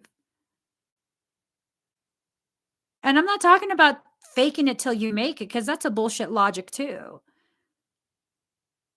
When you fake it, that's you consistently reinforcing this knowing, distorted knowing, that you're not it. That's such a toxic fucking way to live. The fake it till you make it. Like, I mean, I'm not the shit, but like I pretend. I'll just pretend. And every time you pretend, you know you're pretending. And you're becoming so comfortable lying to yourself that you don't even know what the truth is anymore. You don't know who you are. So, what's a healthier way? Well, I don't know if I'm the shit, but I'm just going to kind of live. There's no big reason people keep like saying like I'm the shit. I don't know where this is coming from. I'm just gonna keep living. I'm gonna just keep living. That's what I'm gonna do. Some days I will feel like I'm the shit. Some days I won't. On the days where I feel like I'm the shit, I'm gonna have to make sure, like, don't be shitty. You can be the shit, but don't be a shit. Okay? Be aware of the way you're behaving. And days where I don't feel like I'm the shit are days where I'm like, okay, there's richness in this decay. There are parts of me that are decaying right now. And my attention is on those parts. And that's why I don't feel like I'm the shit. I feel like I'm a shit. And what is shit? Fertilizer, richness in that decay. What part of me is needing to grow that another part of me is needing to decay to feed that growth? Find that out. And I find out what that day is about. When I find out what that day is about, I go back to this feeling of, maybe I am the shit. Who knows? Let's just live today. Let's see where this goes. Write it out. Let's see where it goes. That's literally how my days go. Mm-hmm. Mm-hmm. When you follow trends, you'll continue to have to modify who you are in order to fit the trend. As a woman, I know many women who have this fear that after they reach a certain age, their value will continue to plummet because now they're old. I'm like a fine wine. The older I get, the more valuable. I don't care about aesthetics. I don't care what you think. I'm not following trends, I'm creating them. I need to be apologetic? No. You're going to like it. Why are you going to like it? Because I'm telling you, you will. I can't tell you what to do. Be gone, peasant. We don't do that here. As long as you're in my presence, you're going to have to hear me say things you don't want to hear. Things like, you're fucking powerful. You carry a worth, and who gives a shit if people don't understand it yet? That maybe the people that you're trying so hard to hold on to are fucking not worth your time. You're going to have to hear these things. And if you don't want to hear it, if you don't like it, you're going to have to excuse yourself. I'm not a child anymore. I'm not here to please you. I'm here to tell you exactly what you need to hear. And the fact that you stick around tells me you like it. Not because I'm dominating you, but because you're seeing the expression of a goddess in flesh. What's that mean? I know my value. And I don't need someone outside of me to confirm or validate that value. I set my worth. Only me. Only me. And I will not follow your trends. But I will allow you to copy me. And I don't need credit. You already know in your heart who you're trying to emulate. People don't like hearing that kind of stuff. If it's the truth, say it anyways. It's when you dance around the truth, they think they can dance around you. And if you don't want that, you need to start speaking truth right from the start. There's nothing worse or harder than establishing a toxic type of dynamic and then having to correct it. No, we're going to start this from the start. You're not just going to do whatever you want here. Okay. You can do whatever you want, just not here. You're not going to act however you want here. You can act however you want, not here. That's not unconditional love. And who the fuck said I needed to love you in that way? Are you my child? Huh? So what you're saying is, I should allow you to have my permission to treat me in whatever way you want, whatever way you fancy, because you deserve that kind of love. But you don't have to do that for me. See, that's not reciprocal. That's unrequited. We don't do that shit here. We don't. We don't do that here. This is a self-love area. This is not a fuckery place. You want unconditional love? You mean enablers. You take your toxicity, you go over there, because that's where they are, over there, not over here. Over here, we hold you accountable. We do take into consideration you might be having a bad day. You might have like some sort of attitude thing that maybe you're trying to adjust. Maybe you feel safe around me. That's good. It's good for you to feel safe around me. It tells me that you understand I'm not a malicious person. So when I say things and it upsets you, you're going to have to work through that on your own, because you already know to some degree I'm saying things out of maliciousness. I'm saying them because I perceive them to be true. You see how that works? You see how that works? Holding everyone accountable. Yes, myself included. Days where I'm giving extra attitude for no fucking reason other than because we had a high sodium night. I'm just high sodium today. It's okay. I hold myself accountable. I recognize when my behavior is a little too much. You guys hear me correct myself, adjust my approach, have these conversations with myself. Or like, girl, calm down. Why you getting all riled up for no reason? And if I can hold myself to that standard, there's nothing wrong about me holding you to the same standard I hold myself to. Nothing wrong with it. And when you can do that in your environment, where you can let people know, like, hey, I don't talk to you that way. You can't just talk to me any way you fucking want. It creates a level of like reciprocated respect. Like my kids, oh my God. Mhm. It's not that they're not allowed to say bad words, because when you're speaking passionately, sometimes when I speak passionately, I use bad words. It's the way in which you use those bad words. Are you directing it at me, or is it simply a sentence enhancer? Hmm? Because if you're just enhancing your sentences, I mean, age appropriateness, right? But if you're of age and you're using it to enhance your sentences, then that's one thing. I might not like it, but I use those words. So it's kind of like reciprocity, right? If you're using it at me, directing it at me, you better rub your fucking eyes because I don't think you realize who you're talking to. You okay? You don't feel good? You're a little bit feverish, delusional? Who the fuck you talking to like this? You better rub your eyes real. Go in the fucking shower. Wash off that fucking disillusionment that you've sprinkled on your eyes because now, right now, you're talking to your fucking mom. Uh-huh. My kids have never spoken to me in that way. They have used some bad words as sentence enhancers. That's okay because I use bad words as sentence enhancers at times. And I can't hold them to a standard that I don't hold myself to. But never do I direct venom at them. You cannot do that to me either.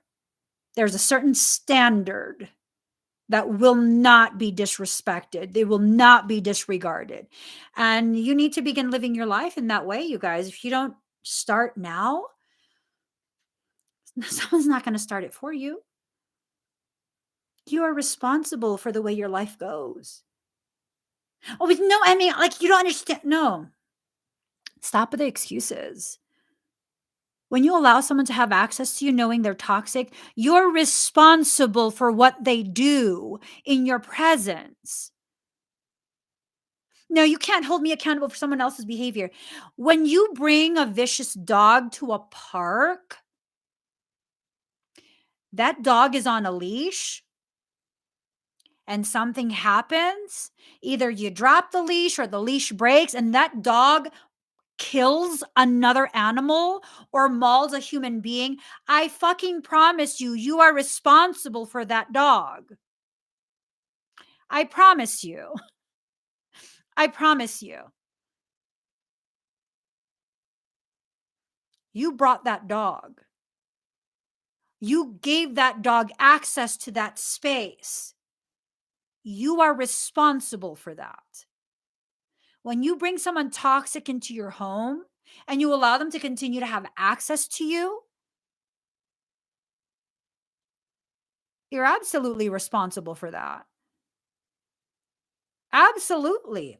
Now it's a whole nother thing. If you didn't know they were toxic, you invited them in, then you told them, okay, no, you know what? Your toxic ass needs to go. Bye-bye. And you close the door and you lock it, and they're being toxic on your driveway. That's a whole different thing. Like, no, motherfucker, not in my house. You better cross the fucking street. As long as it's still the property line, motherfucker, you still under my expectations. Cross the fucking street. Cross the street. Act a fool over there. Got nothing to do with me. And we need to start knowing what we want. If people cannot provide you what they want or what you want, and if what you want is reasonable, um, what are you doing with them? If what you want from someone is respect and they continue to show you that they're incapable of respecting you, oh, why are they still in your life? Oh, you don't understand me because it's family. Uh-uh. Uh-uh. No.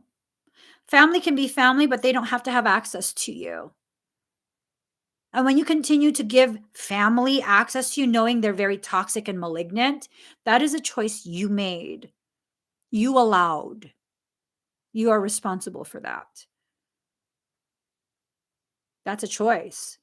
You made a decision. But no, they just show up. Okay. So have you told them not to? Well, no, I don't want to be rude. Okay. So that's a choice. I told them, but they still show up. Okay.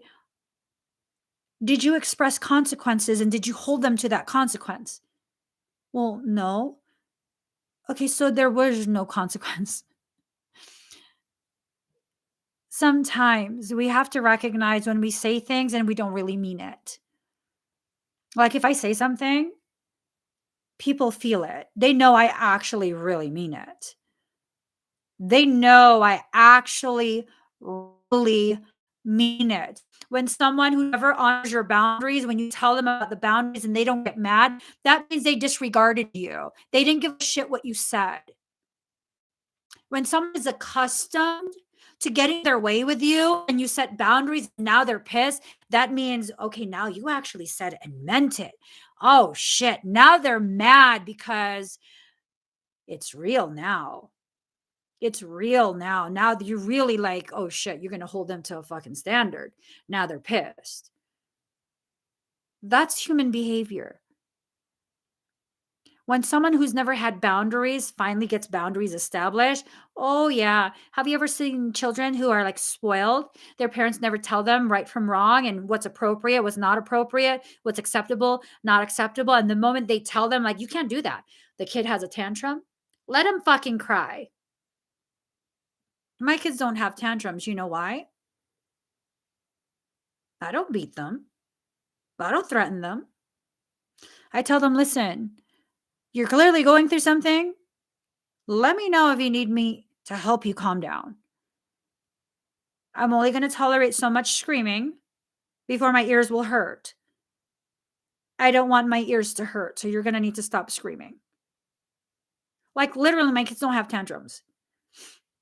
Even as toddlers, they didn't have tantrums. My oldest had one tantrum one time, and he must have been like 3 or 4 years old. And he was in the shopping cart. We're at the grocery store, and he just started screaming. At which point, I stopped the shopping cart. I'm like, "Are you hurt? Are you okay?" And he just kept screaming and kicking his legs. And you know what I did? I took him out of that fucking shopping cart. I left all our groceries, took him out of the shopping cart, took him to our car, put him in his car seat. And I was like, you know what? I'm not sure what's going on. You're not communicating. We're just going home. And before I could finish putting on his car seat, his seatbelt, he said, I'm sorry, mommy. I'm like, oh my God, why were you screaming? Well, I've seen kids screaming at the store and I didn't know why and I just wanted to try it. Are you kidding me? He's like, no, are you mad? I'm like, no, I literally thought you were hurt or like fucking, I didn't know if I needed to take you to the hospital. I'm sorry, mommy. Well, are you okay now? Can we go back in the store? Yeah. They probably took all our groceries and put it away. I'm sorry, mamas. You just had, yeah, I had to just try. I didn't know why kids cry. I said, you want to spank me? Why would I spank you? Because I see the parents in the store spank their kids.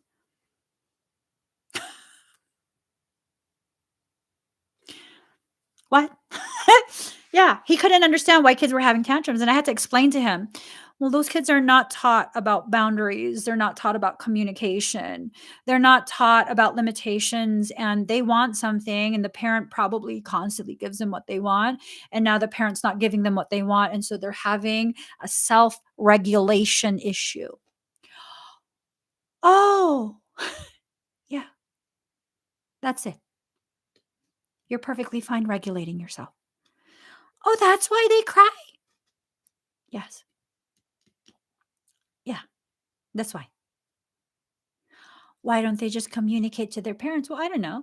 Maybe their parents don't listen. And he's like, oh, that's maybe the problem. My kids have never had a tantrum in the store. That was the only time. That was the only time. Because anytime we're in the store after that with more kids and more kids and more kids, when the youngest is having a self regulation issue that's starting, the older ones will be like, hey, breathe, calm down. What do you need? Let's tell mommy what you need. Self regulation. Most of us have not learned how to self-regulate. Most of us have learned how to please, how to appease, how to cater to other people's unrealistic, unfair, misaligned expectations of us because we have the capability of loving that deeply.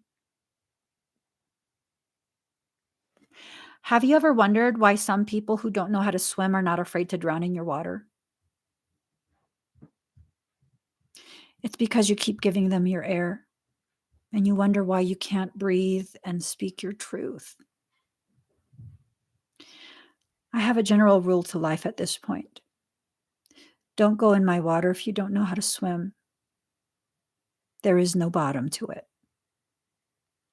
And if that scares you, good. Stay on the shoreline and just observe.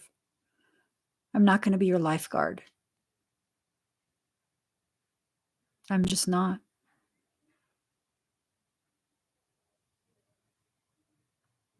Accept me for the depth that I exist within, and I'll accept you on the shallows, just observing from a different environment, part of a different world. It's okay for us to be different. It's okay for us to be different. I don't need to be you. You don't need to be me. You can be afraid of drowning, and I can be afraid of standing on my own legs. That's okay. We all go through our own journeys.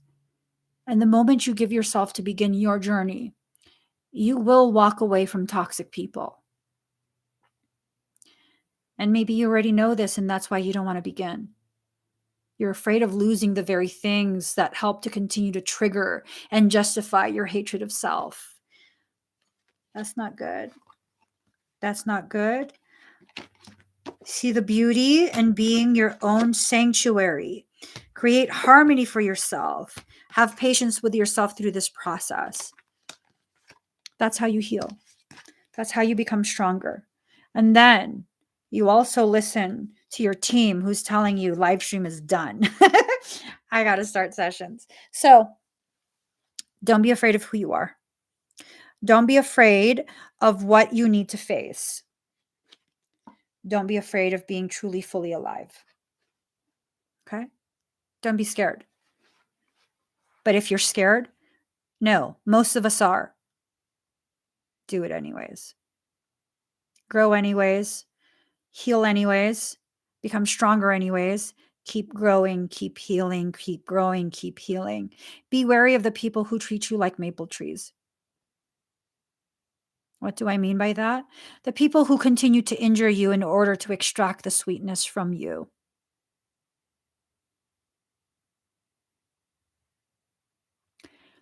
Let that sink in. Please give this video a thumbs up. If you haven't already subscribed, please do subscribe. Turn on that notification bell. Join me when I'm live. Join me when I'm live. I'll see you guys again very soon. Bye, everyone.